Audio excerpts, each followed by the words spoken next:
kinerja Anies Rashid Baswedan dengan Mulyadi ya. Lah jauh ya, ibarat bumi melangit coy ya. Di DKI Jakarta lansia dikasih bantuan 1.800.000, anak SD, SMP, SMA dapat bantuan ya, kartu Jakarta Pintar. Yang kuliahnya dapat bantuan juga 9 juta per semester ya. Kuotanya berapa? 19.000 mahasiswa coy. Infrastruktur di DKI Jakarta mensubsidi masyarakatnya 11.000 ya. Jadi dengan 3.500 warga DKI Jakarta bisa berangkat kerja, 3.500 bisa pulang kerja. Dan terintegrasi dengan monorel, kereta ya kan, dan kereta. Coba naik angkot di DKI Jakarta gratis ya. Infrastruktur jalan mulus ya. Apa yang berhasil membangun stadium sekelas internasional hasil karya anak bangsa ya. Dari mulai insinyurnya, pekerjanya ya, murni real anak-anak bangsa. Di situ apa menunjukkan kalau anak-anak bangsa mampu bersaing dalam bidang pembangunan ya. Mendapatkan penghargaan dari KPK, penghargaan dari Singapura, penghargaan dari Jepang ya. Coba dalam waktu 2 menit bisa berinteraksi ya kan, apa yang menjadi ide dan gagasannya disampaikan di forum PBB, dan dalam waktu 2 menit bisa meyakinkan PBB bahwa ide dan gagasan dia memang harus diambil ya, dan itu berhasil meyakinkan delegasi-delegasi di PBB, forum internasional ya. Apa yang mau dibandingkan dengan gede ya? Pencitraan, masuk gorong-gorong, nyemplung di kali, pekerjaan Satpol PP yang dibikin konten ya kan. Nah jadi nggak level lah kalau banding sama Anies. Kalau masalah sama Pramono Anung masih bisa lah ya. Yang dikritik itu pejabat. Pejabat itu bukan harus disanjung-sanjung, dipuji-puji wae. Ya, pejabat itu harus dikritisi kebijakan yang nyelenehnya, yang tidak menguntungkan masyarakatnya. Ya, seperti penggusuran pedagang-pedagang di Subang. Ya, apa artinya jadi pejabat? Orang Subang jadi pejabat di Jawa Barat malah menggusuri pedagang di Subang. Makanya pada menyesal itu memilih KDM katanya. Karena apa? Malah bikin sengsara mereka. Ya, yang enak mah cukong-cukong aja tuh yang mau dikasih tanah kali itu ya. PTP. Nggak mau terhalang mungkin sama pedagang. Padahal kan yang harus dimakmurkan itu masyarakat. Ya, tanah negara itu lebih penting untuk masyarakat daripada untuk cukong-cukong. Mengkritik pejabat itu lebih penting daripada menjilat pejabat. Paham ya? Jadi mun bapak aingan eta mah cetek ya. Gak ngaruh. Bapak aing RI 1 sopan ting. Ya, dijadikan presidenku Prabowo, dijadikan gubernurku Prabowo kakara kamari. Ayeuna geus rek ngagusur Prabowo da hayang jadi presiden. Woi, Prabowo 2 periode. Ya. Tong GR ngajilat-jilat Gibran. Suhu, cupu disebut suhu. Nah gitu. Jadi lu dikritik teh pejabat ya. Lain pengangguran dikritik. Ya. Oh, mana bisa naon? Ya, bapak aing mah tukang merian duit cenah dina konten. Ya. Ayeuna geus jadi pejabat kalah ngagusuran masyarakat. Lain merian duit. Mana yang bisa berbuat naon? Aing mah can pernah ngagusur masyarakat pedagang. Ya, ngabela pedagang leutik, ngabela rakyat. Ya, anu ngabela Asep Strawberry, anu ngabela Castello, konglomerat, eta penjilat. Tuh, nu digusuran mah gitu, Castello, Asep Strawberry, gusuran. Ya, eta hebat boga kawani, aing kan saukur wanika. Nuletik mah cemen. Akan bicaranya normatif ya, normatif seperti itu. Pada prakteknya juga kan sulit. Baik, kenormatifan itu juga berjalan. Yang tadi saya sampaikan bahwa kenapa hanya terjadi di saat ini, sebelum-sebelumnya tidak. 2 di Jalan Cagak, ya Ibu ya tadi menyampaikan ya, 2 di Jalan Cagak, 3 di Ciater. Ya, coba nanti kita bareng-bareng cek ya. Terkait masalah program penghijauan yang kata bapak-bapak tadi berkolaborasi dengan pemerintah provinsi pemerintah kabupaten, PTPN dan pihak perkebunan. Logikanya, kalau memang benar pada suara kami yang berjualan di sepanjang jalur provinsi yang ada di Jakarta, tolong dicek, ada tidak satu aja kios yang berdiri di atas lahan PTPN yang mengganggu lahan produktif? Tidak ada, Pak. Kami memohon dengan sangat, jangankan ada relokasi, Pak, kami ditunggu makan tiap hari. Ya, yang banyak tuntutan anak sekolah. Berbicara masalah tadi apa yang disampaikan oleh pihak PTPN dan perwakilan dari Pemprov maupun Kabupaten Subang, ini ada sebuah kekeliruan yang besar.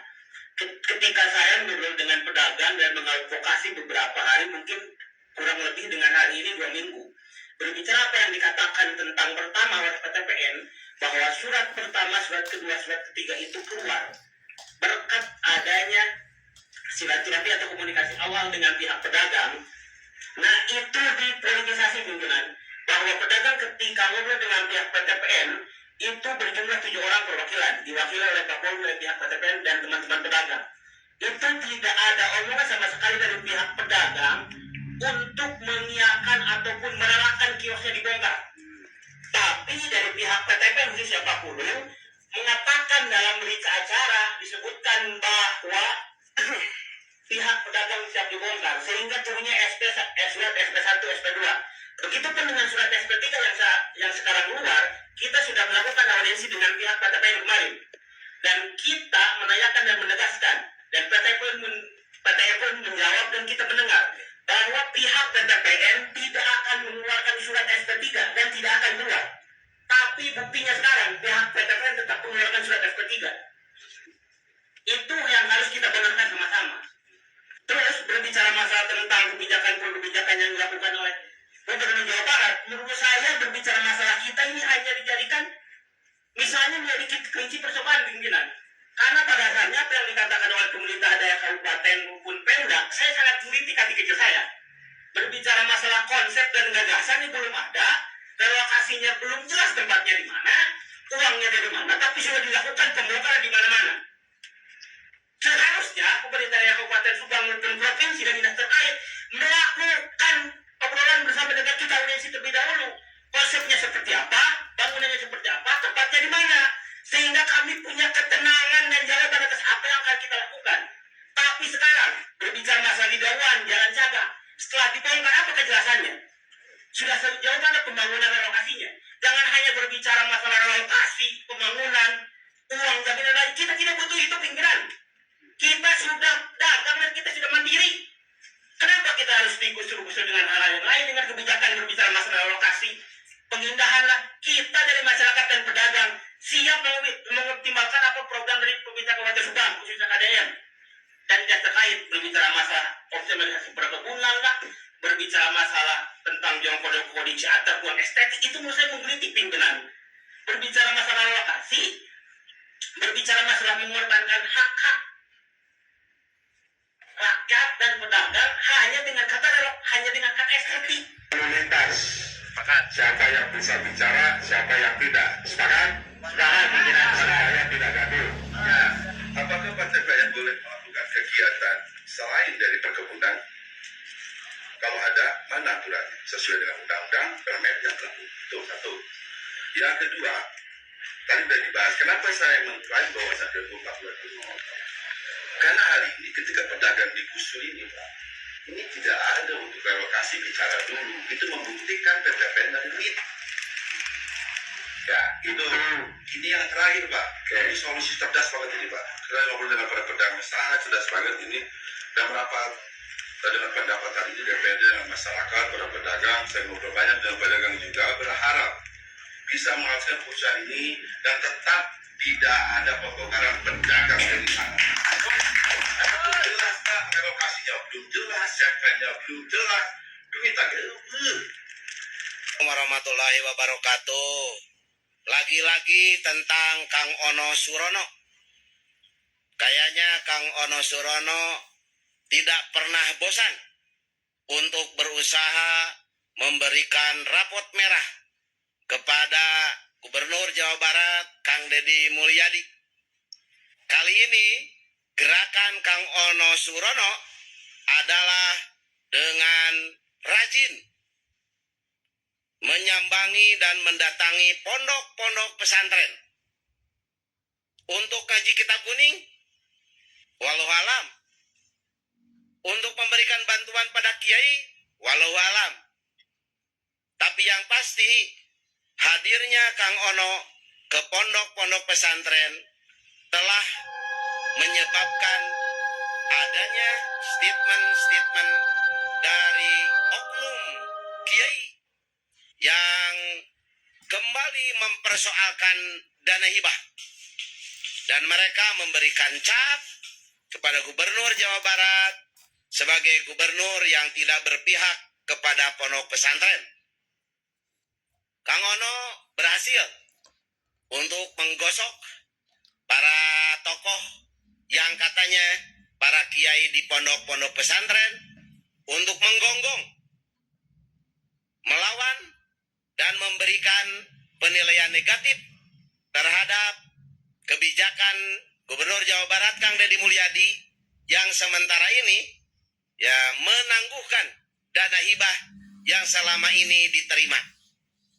Saya jadi curiga, jangan-jangan hadirnya Kang Ono Surono ke pondok pesantren bukan untuk mengaji kitab kuning atau mengaji sapinah atau mengaji dalam rangka mensucikan diri atau membuat hati menjadi lembut, tetapi jangan-jangan adanya usaha untuk menggosok, untuk memanas-manasi para kiai, sehingga seperti yang terjadi, ada yang katanya kiai menggonggong karena terkait dengan ditahannya dana hibah tahun ini.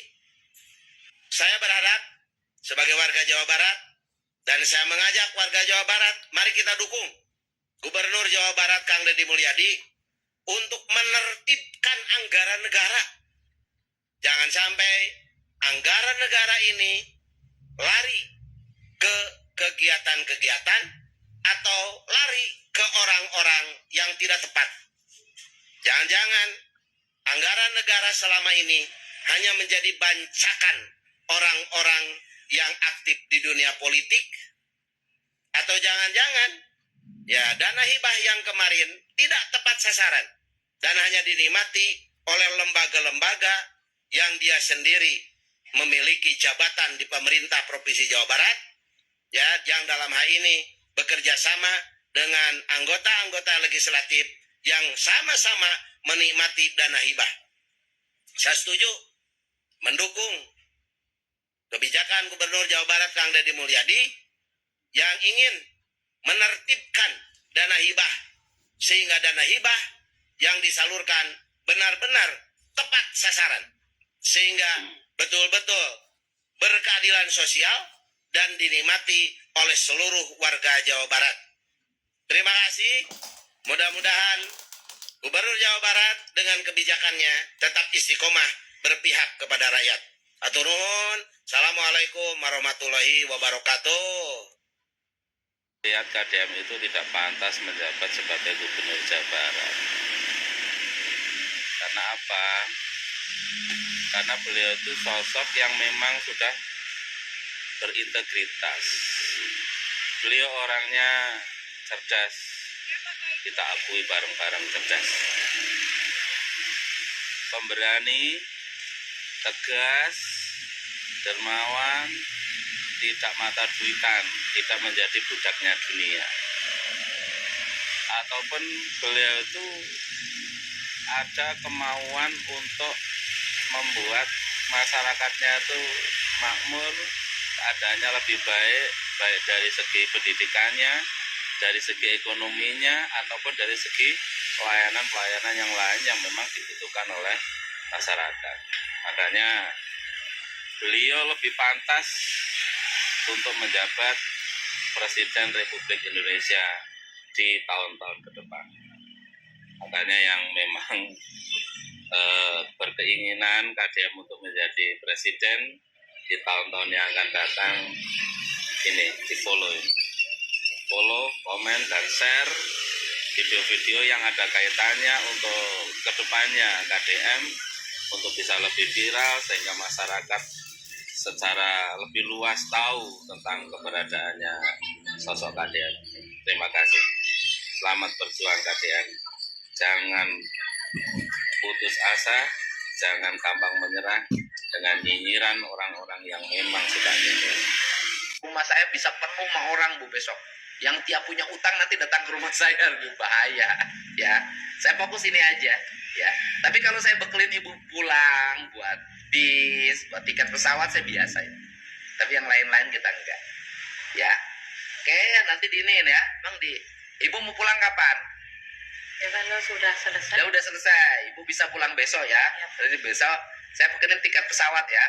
Naik Jakarta. Kalau ke Lubuk Linggau, Ini beli yang bisa aja Pak biar lebih hemat. lah nggak apa-apa, naik pesawat nggak apa-apa. Dari sini pesawat berarti Palembang. Dari Palembang ke Lubuk Linggau berapa jam? Satu malam, 9 jam. Oh jauh. 9 jam. Kalau naik bis? Naik bis kalau dari sini mungkin langsung bisa ke Lubuk Linggau. Oh lebih murah naik bis, lebih dekat. Ya. Naik bis berapa jam? Kalau kemarin tuh dari Lubuk Linggau ke Palembang dulu, saya 200 naik. Bukan, berapa jam naik bis? Naik bis 2 hari 2 malam. Oh sama ya. Jadi hampir sama naik bis dengan naik kereta, naik pesawat. Naik pesawat berarti sehari semalam dengan perjalanan. Naik bis 2 hari. 2 hari 2 malam. Ya udah naik pesawat aja, ya. Nanti naik pesawat ibu di Jakarta, nanti naik Palembang, Palembangnya naik travel, ya. Naik pesawat aja. Pesawat berarti dari Halim, Halim Palembang, ya. Dari Halim, ya. Oke, nanti saya sekarang mau antar nih Om mereka, ya. Antar aja. Saya mau anterin aja tuh. Oh, udah antar Om. Antar Om. Bang dibeliin tiket pesawat, dibekelin si ibunya. Travel berapa dari Palembang ke rumah? 200 per orang. 200. Saya bekelin 10 kali lipat dari itu, ya. Harus saya sebutin karena saya punya pengalaman tidak nyebutin, nanti ada yang macam-macam, ada yang bercerita saya tidak dibekelin, padahal saya tuh udah nggak mau kalau bekelin orang diomongin. Tapi saya harus omongin sekarang karena banyak ada orang yang nggak baik datang ke sini udah dikasih nginep, pulangnya dibekelin dan sampai rumah itu masih ditransfer itu 10 juta itu. Masih ngilang-ngilangin ya Pak. Ya, jadi dia bawa pulang uang itu kurang lebih 15 juta. Tapi masih teriak-teriak nggak bagus. Ya. Jadi ya udah Ibu, nanti di ini ya, dianterin sama om saya, sama staf saya, ya. Ya. Oke Bu ya. Saya apa? Enggak. Dulu kan pernah waktu dulu ya, 20 tahun yang lalu pernah jatuh dari motor. Nah, ini pernah waktu main bola. Nah, ini kan waktu di Bekasi, ibu-ibu itu kan salaman tuh, Oh iya. Ada yang tarik gitu loh. Oh, kemarin waktu Terus habis itu besoknya di Cimahi sama lagi, ditarik. Rupanya kan jadi trauma Oh, iya. lagi. Jadi gini. Ya. Iya. Ibu punya anaknya berapa? Itu aja. Anak tunggal, anak kesayangan pasti. ya sayang lah. Iya, anak kesayangan, anak tunggal. Susu saya pertama tuh. Oh, cucu pertama. yang sayang juga Itu Pak dia. ini. Anak kesayangan pasti, anak tunggal. Sayang banget ini. Kesayangan cucu bapak kesayangan. Oh, suaminya masih ada? Suaminya udah cerai saya 2006. Udah cerai, tapi Bu nggak nikah lagi? Oh, Dia ada di Bandung sekarang. di Bandung. Udah nikah lagi? Kurang tahu. Oh, kurang tahu. Tapi suka ketemu sama anaknya? Di Enggak. 2006 tuh enggak. Nggak pernah sama sekali. Jadi nggak menafkahi, Enggak menafkahi. oh, nggak ngurus anaknya. Betul. Oh, anak ibu sekolah? Sekolah. Di mana? Udah lulus sih. Sekolah sudah lulus Oh, udah lulus. Lulus mana? SMK Oh, tapi belum kerja. Belum. Tahun berapa lulusnya? 2020 udah lulus. 2020, berarti 5 tahun. Tapi belum kerja ya? Tapi Berarti kerja. usianya sekitar 24 dong sekarang? Iya, 23. 23. Kemarin udah sempat kerja juga di Garut pas Oh, puasa sampai Lebaran. oh sempat kerja. Kemarin juga mau kerja lagi sebetulnya. Hubungan sama ibu selama ini? Maksudnya Artinya hubungannya dengan ibu itu sering Dekat. tegang, apa Ya, kadang-kadang kadang-kadang tegang. kadang-kadang tegang. yang suka membuat dia marah atau dia tidak terima pada sikap ibu apa?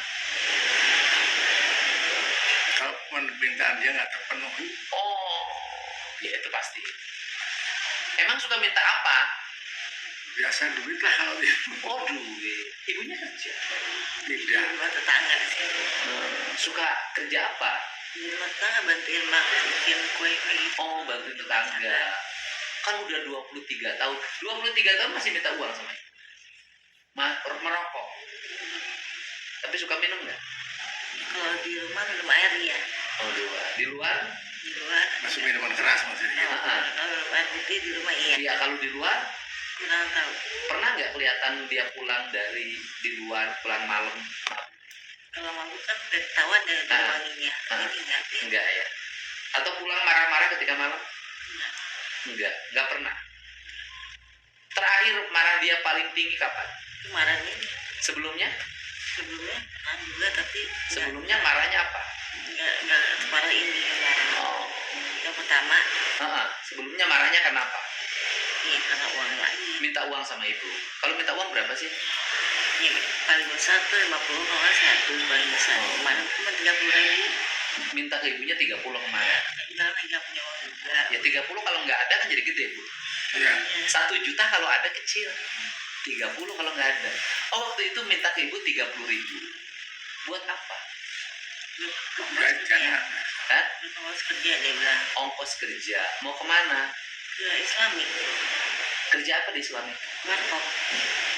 Cuman lagi bikin tandanya dulu gitu. Warung kopi. Oh, dia mau bikin warung kopi.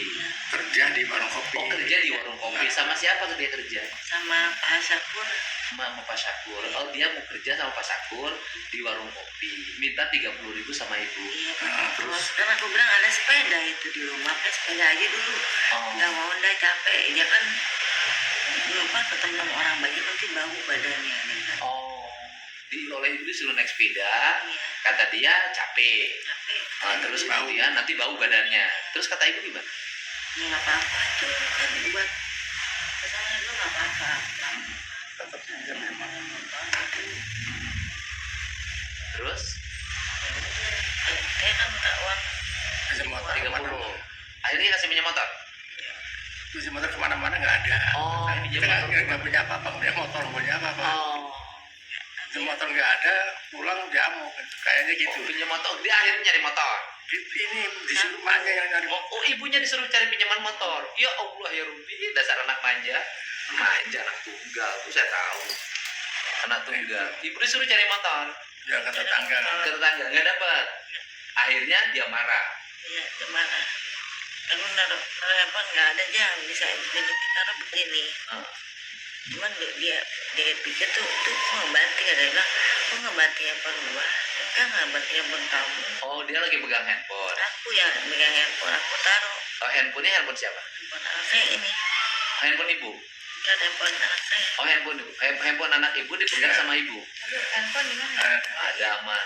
Oh, dipegang sama ibu handphonenya. Disimpan di meja. Handphone di meja. Heeh. Dia pikir kok ngebanting handphone gua, dia bilang nggak ada handphone, nggak ada yang ngebanting handphone kamu lah. Itu ngebanting enggak ngebanting, oh dari situ. Kamu.